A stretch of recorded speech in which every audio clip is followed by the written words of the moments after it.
फुलां मैं तो अपना बिरा नसीर चदड़ महमूदपुरिया दरिया चनाब ते मौजूद हाँ। फुलां ते गल आई करनी है थोड़ी जी धुंध आई कल बहुत ज़्यादा पै रही है तो एहतियात नहीं कर रहे तुसी लोग ना। तो यार गल है जेड़े लोग मोटरसाइकिल ते सफ़र करते हो या साइकिल ते या किसी भी होरी लोकल चीज़ ते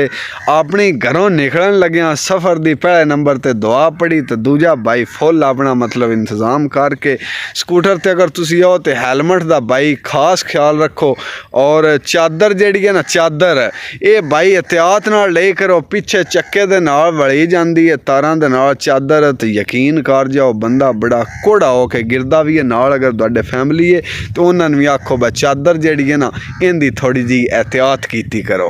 तो दूजी गल है हैलमेट दी भाई जी खुदा न खास्ता बंदा डह जाता दिमाग ते सट हैलमेट बहुत घट लगन देंदा ते हैलमेट दा भी ज़रूर इस्तेमाल किया करो। दूजी तीजी गल उन्हें करनी है भाई अगर तुसी सड़क ते जा रहे हो सिंगल सड़क है तो भाई अपनी साइड अल खास ख्याल रखो विचले सन या दूजी साइड अल अपनी स्कूटर जेड़ी चीज़ ते भी है तुसी ना करो क्योंकि धुंध तकरीबन 10-15 फुट तो अगे चीज़ दिसदी कोई नहीं ठीक है ना। ये भी थोड़ी जी एहतियात की करो। तो अगली गल करनी है थोड़ी जी स्पीड भी जी है ना लो रखी करो यार। जेड़ा अद्धे घंटे चप्पड़ना तुसी 35 या 40 मिनटां चप्पड़ जाओ तो फर्क इन्ना कोई नहीं है पाउंदा। तो अपनी जान की हिफाजत रखो यकीन मान जाओ तुसी अपने माँ प्यो तो पूछो तुसी किन्ने अजीज़ हो तुहाडा जिंदगी आउण दा ये मकसद नहीं बस स्कूटर तो डाहना गड्डी दे हेठ आके मर जाना ना। तुसी अशरफुल मखलूकात हो सोचण समझण दी रब ने तुहानू सलाहियत दी है तो इस दिमाग नू थोड़ा जिहा इस्तेमाल किया करो। तो गल थोड़ी जी अगां लम्मी हो जानी है गल फुलां जेड़े हुंदे ने ट्रक ड्राइवर या टैमां वाले या टयोटियां वाले इन्हां वास्ते हाथ जोड़ के अपील करना बस तुसी पब देना हुंदा अगलियां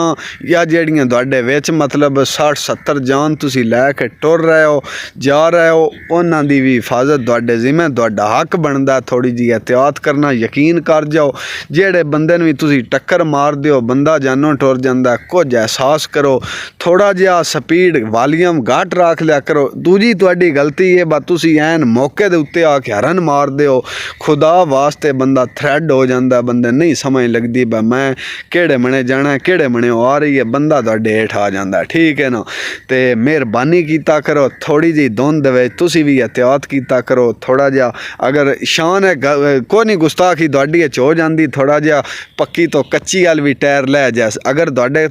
वजन है ट्रक ते या जिस चीज़ ते भी समझ दिओ बा बोए थल्यों कच्ची है टायर लिफ जान दे तो फिर तुहाडा हक बनदा अपनी जगह ते खलो जाना अगला आपे जिथों मर्जी से लगे समझ लगी ना। मेहरबानी कीता करो थोड़ी स्पीड दा तुसी भी हाथ हौला रखा करो ठीक है ना। जेड़ियां अपनी धन जान दा नहीं खतरा तो तुसी जनाब लवो टायर दे हेठ आओ सिर छड़ जाओ जेड़ी बड़िया 72 जान तुसी 80 या 50-60 नाल लई वधे हो उन्हां दे सिरे ना चढ़ो पता नहीं कित्थे कित्थे किसे जाना हुंदा की सोच के शो दे घरों निकले होंदे ते एंड ते पता की लगदा जी फलानी जगह ते जनाब टाइम उलट गया कंटेनर पिया जनाब स्कूटर वाले ते उस चाह के साडे घर छड़ा खुदा वास्ते अल्लाह वास्ते वाली गल है कुछ थोड़ा जिहा इंसानियत दा दर्द सीखो और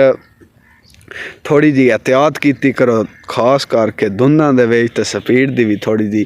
खास ख्याल रखा करो। और किसी बंदे नाल तुसी टाइमां वाले आपस जनाब बोश ला लेंदे हो